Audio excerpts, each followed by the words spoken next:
जय हिंद दोस्तों, welcome to my study channel study unlock the mind.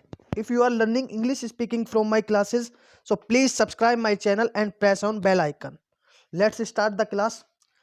आज हम बात करेंगे इंग्लिश स्पीकिंग में कि किसी दूसरे को हम थैंकफुल कैसे करते हैं। जब हमें कोई थैंक यू बोल देता है तो उसके बाद हमें क्या रिप्लाई करना चाहिए। इस तरह के बहुत सारी चीज़ें होती हैं बेसिक, जो हमें प्रॉपर वे में नहीं पता होती। तो चलिए आज उसी के बारे में हम बात करेंगे, हमें प्रॉपर वे में उसका रिप्लाई कैसे करना चाहिए। ऐसे ही मैं दो तीन चीज़ें लेकर आया हूँ आपके लिए कि हमें ऐसे सेंटेंसेस का रिप्लाई कैसे करना चाहिए। चलिए तो देखते हैं। पहले हमारा पहला है how to thank people. How to thank people मतलब लोगों का धन्यवाद कैसे करें। देखो कभी कभी होता है हमें कुछ काम करना होता है या कुछ काम कर देते हैं तो हम थैंक यू बोलते हैं या हमें कोई थैंक यू बोलता है तो उस थैंक यू का मतलब धन्यवाद ये तो मुझे बताने की जरूरत नहीं है आई थिंक। तो थैंक यू के बाद हमें उसके बाद क्या रिप्लाई करना चाहिए, तो आज इसके बारे में बात करेंगे और किस किस तरह हमें रिप्लाई करना चाहिए। चलिए तो देखते हैं। मान लीजिए मैंने आपको थैंक यू बोला किसी बात के लिए, मैंने आपको थैंक यू बोला, तो हमें रिप्लाई कैसे करना है। देखो रिप्लाई देने के बहुत सारे तरीके हैं लेकिन सही वे में रिप्लाई करना चाहिए हमें। तो पहला भी रिप्लाई देखते हैं। सबसे पहले टू एल्डर्स। एल्डर्स मीन्स हमारे बड़े। अपने से बड़ों को हमें थैंक यू के बाद क्या बोलना चाहिए। मान लीजिए हमने किसी को एक गिलास पानी लाकर दे दिया अपने से बड़े को और उसने हमसे बोला थैंक यू। क्या बोलो थैंक यू। तो उसके बाद हम उसे रिप्लाई क्या कर सकते हैं उन्हें, it's my pleasure. It's my pleasure या pleasure is mine. It's my pleasure या प्लेजर इज माइन मतलब ये तो मेरा सौभाग्य है। ये प्लेजर इज माइन ये भी इसी का मतलब भी यही यही सेंस निकलता है। अब ये तो हुआ हम अपनों से बड़ों के लिए। अगर हमें हमारे छोटे हैं, हमारे बराबर के हैं या हमारे फ्रेंड्स हैं, उन्होंने हमें थैंक यू बोला तो उसके बाद हमें क्या रिप्लाई करना चाहिए, या हमने उन्हें थैंक यू बोला तो उन्हें क्या रिप्लाई करना चाहिए। तो इसके भी कई सारे तरीके हैं। पहला योर वेलकम। ये तो आपने बहुत ज़्यादातर सुना होगा, ज़्यादातर यही सुना होगा आपने, योर वेलकम। या हम कह सकते हैं थैंक यू के बाद इट्स ओके या इट्स ऑल राइट या नो मेंशन या मेंशन नोट। नो मेंशन या मेंशन नोट का मतलब होता है कोई बात नहीं, ये तो मेरा सौभाग्य है, इट्स माय प्लेजर या प्लेजर इज माइन। देखिए ये तो मैंने बता दिया आपको एक तरीका जो हमें पता होना चाहिए था कि हमें अपने से छोटे या अपने बराबर के लोगों के साथ किस तरह बिहेव करना चाहिए थैंक यू के बाद। लेकिन अगर हमें किसी को भी बोलना है तो हम दो ही चीज यूज कर सकते हैं। ज्यादातर हमें दो ही चीज बोलनी चाहिए। क्या, इट्स माई प्लेजर या प्लेजर इज माइन। ये सबसे बेस्ट है, छोटा हो या बड़ा उसे रिस्पेक्ट देनी चाहिए। तो प्लेजर इज माइन या इट्स माई प्लेजर। तो आगे से आपको कोई भी कहीं भी थैंक यू बोले तो आपको इट्स माई प्लेजर बोलना है या प्लेजर इज माइन। ये आपकी अच्छी पहचान देता है कि आपको अच्छी इंग्लिश की नॉलेज है। आप थोड़ा बहुत मैनर्स वाले बंदे हो, इस तरह बता सकता है वो आपको। तो थैंक यू के बाद क्या बोलना है आपको, इट्स माई प्लेजर या प्लेजर इज माइन। चलिए नेक्स्ट देखते हैं आज में। नेक्स्ट है how to admit your mistake. देखो ये भी सब जानते हैं लेकिन एक बार उन्हें सही से बताना बनता है। चलिए देखते हैं how to admit your mistake मतलब अपनी गलती कैसे मानी। देखिए जनरली हम क्या बोलते हैं, हम जनरली बोलते हैं आई एम सॉरी या सॉरी। क्या बोलते हैं, आई एम सॉरी या सॉरी। लेकिन मैंने बताया है जब हम इंग्लिश स्पीकिंग सीख रहे हैं तो थोड़ा मॉडर्न बनिए। तो आगे से आप आई एम सॉरी या सॉरी की जगह क्या बोलेंगे, आई एम मिस्टेकन। क्या बोलेंगे आप, I am mistaken. I am mistaken बोलना है। जब भी हमसे कुछ गलती हो जाए कि सॉरी मुझसे गलती होगी, इस तरह नहीं बोलना सॉरी आई एम सॉरी। आपको बोलना I am mistaken, I am mistaken. उसका रिप्लाई क्या देना चाहिए, या मान लो कि किसी से गलती हो गई, उसने आपको बोल दिया आई एम मिस्टेकन, तो उसका रिप्लाई क्या होना चाहिए, उसका रिप्लाई होना चाहिए it's okay, it's all right या हमारा it's happen, it happens. It happens का मतलब होता है ये होता रहता है, कोई बात नहीं। नो मेंशन भी बोल सकते हैं यहाँ। तो सॉरी की जगह हमें क्या बोलना है, आई एम मिस्टेकन बोलना है। क्या बोलना है आपको, I am mistaken. Thank you के बाद इट्स माई प्लेजर या प्लेजर इज माइन। और सॉरी के बाद आई एम मिस्टेकन के बाद क्या बोलना है, इट हैपन्स। सॉरी नहीं बोलना, आई एम मिस्टेकन बोलना है। और उसके बाद क्या बोलना है रिप्लाई में, इट हैपन्स या it's all right, it's okay, इस तरह बोल सकते हैं। आई होप आपको सॉरी अच्छे से बोलना समझ में आया होगा और थैंक यू के बाद हमें क्या वर्ड्स यूज करने चाहिए उसका समझ में आया होगा। चलिए तो नेक्स्ट देखते हैं। आज मैं इसी तरह की दो तीन चीजें लेकर आया हूं आपके लिए।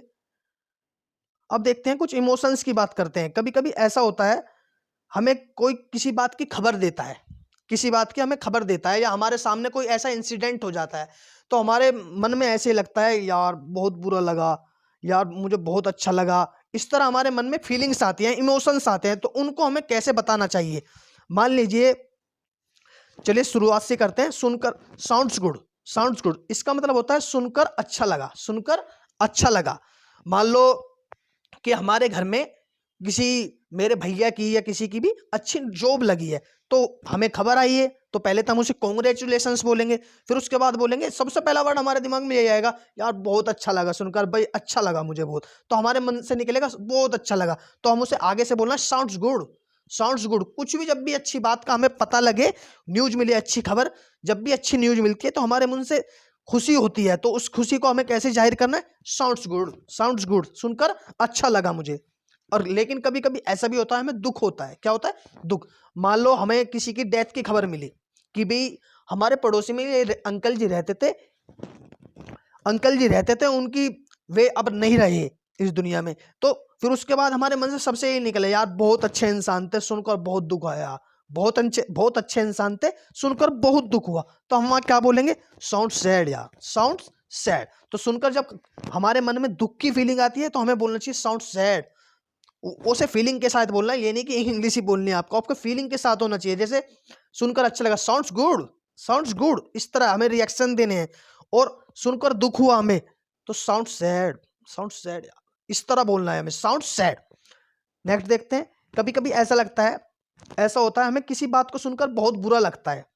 मान लिया कि कोई बूढ़े अंकल जा रहे थे और उन्हें किसी बच्चे ने गिरा दिया, उनके साथ मजाक किया है, छेड़खानी कर दी और वे गिर गए, तो वहां पे हमें कैसा फीलिंग आती है, वहां ना ही हमें सैड की आती है, हमें आती है बुरा लगता है हमें कि यार इसने ऐसा कैसे कर दिया, तो उस चीज का बुरा लगता है, या किसी की बात का भी बुरा लग जाता है हमें, तो हमें हमें हमारे मुंह से क्या निकलना चाहिए, साउंड्स बैड।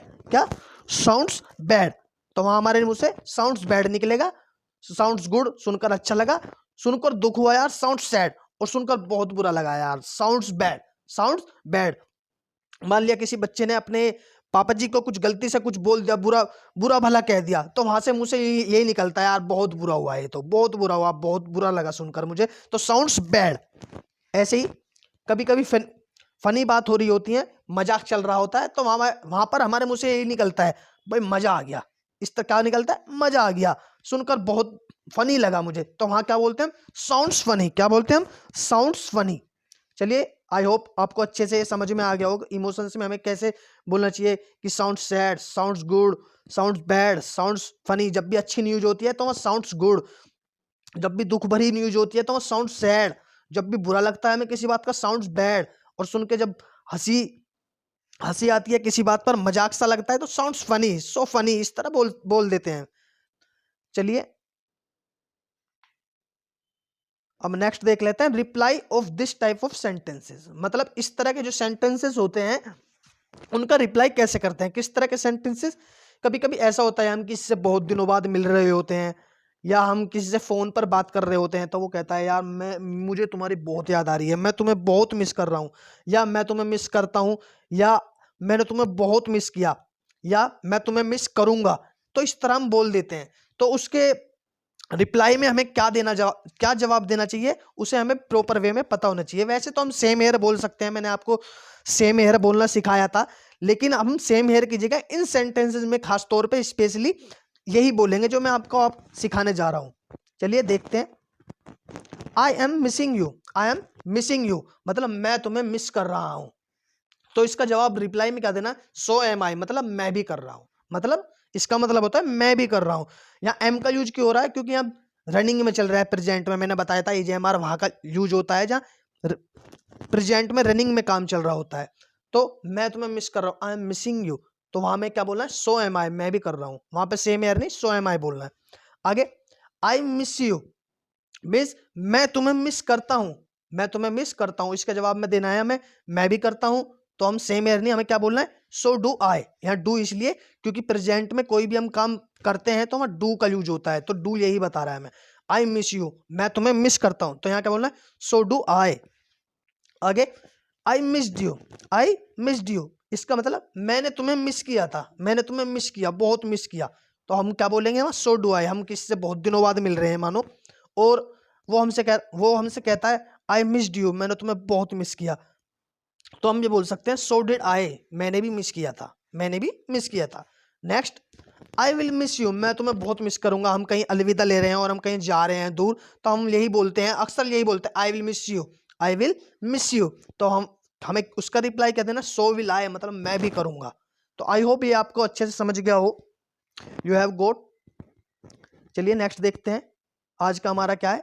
आई होप आपको ये अच्छे से समझ में आया हो कि थैंक यू के बाद हमें क्या बोलना चाहिए प्रॉपर वे में, इट्स माय प्लेजर या प्लेजर इज माइन, इस तरह बोलना चाहिए। योर वेलकम भी बोल सकते हैं, लेकिन आप इट्स माय प्लेजर बोलेंगे तो अच्छा वे होगा ये।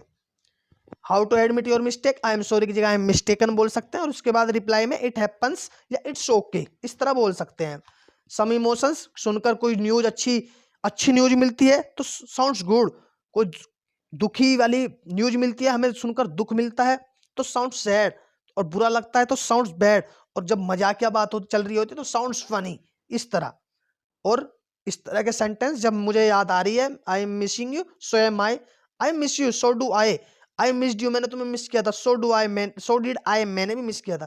आई विल मिस यू, मैं तुम्हें मिस करूंगा, सो विल आई, तो इस तरह बोल सकते हैं। अब सेंटेंस ऑफ द डे देख लेते हैं, जो मैं डेली आपको एक न एक सेंटेंसेस दे रहा हूं। एक दिन मैं आपको सेंटेंस ऑफ द डे की पूरी क्लासेस ले दूंगा, जिसमें केवल और केवल सेंटेंसेस ऑफ द डे रहेंगे। उस दिन के सारे सेंटेंस एक बार में ले दूंगा मैं। चलिए देखते हैं, आज का हमारा सेंटेंस है I see you after ages, I see you after ages. इसका मतलब तुम तो ईद का चांद हो रहे हो, या मैं तुम्हें बहुत दिनों बाद देख रहा हूं, इस तरह। देखो कभी कभी ऐसा होता है, हम किसी से बहुत दिनों में मिलते हैं, वो कोई बंदा दिखता ही नहीं, हमें बहुत दिन हो जाते हैं, तो वहां पे हमें क्या यूज करना चाहिए। हम अक्सर यही बोलते हैं, हमारी हिंदी कहावत, यार तुम तो ईद का चांद हो रहे हो, तुम तो ईद का चांद हो रहे हो। या हम ये बोल देते हैं हिंदी में कि मैं तुम्हें बहुत दिनों बाद देख रहा हूँ, यार तुमसे बहुत दिनों बाद मुलाकात हो रही है, यार तुम तो ईद का चांद हो रहे हो। तो वहां पे क्या बोलते हैं, I see you after ages, I see you after ages. तो आई होप आपको सेंटेंसेस ऑफ द डे भी समझ में आ गया होगा। मैं एक बार रिपीट कर देता हूं, हमारे पिछले सेंटेंस ऑफ द डे क्या था। हमारा पहला था, मैं बस मजाक कर रहा हूं, आई एम जस्ट किडिंग।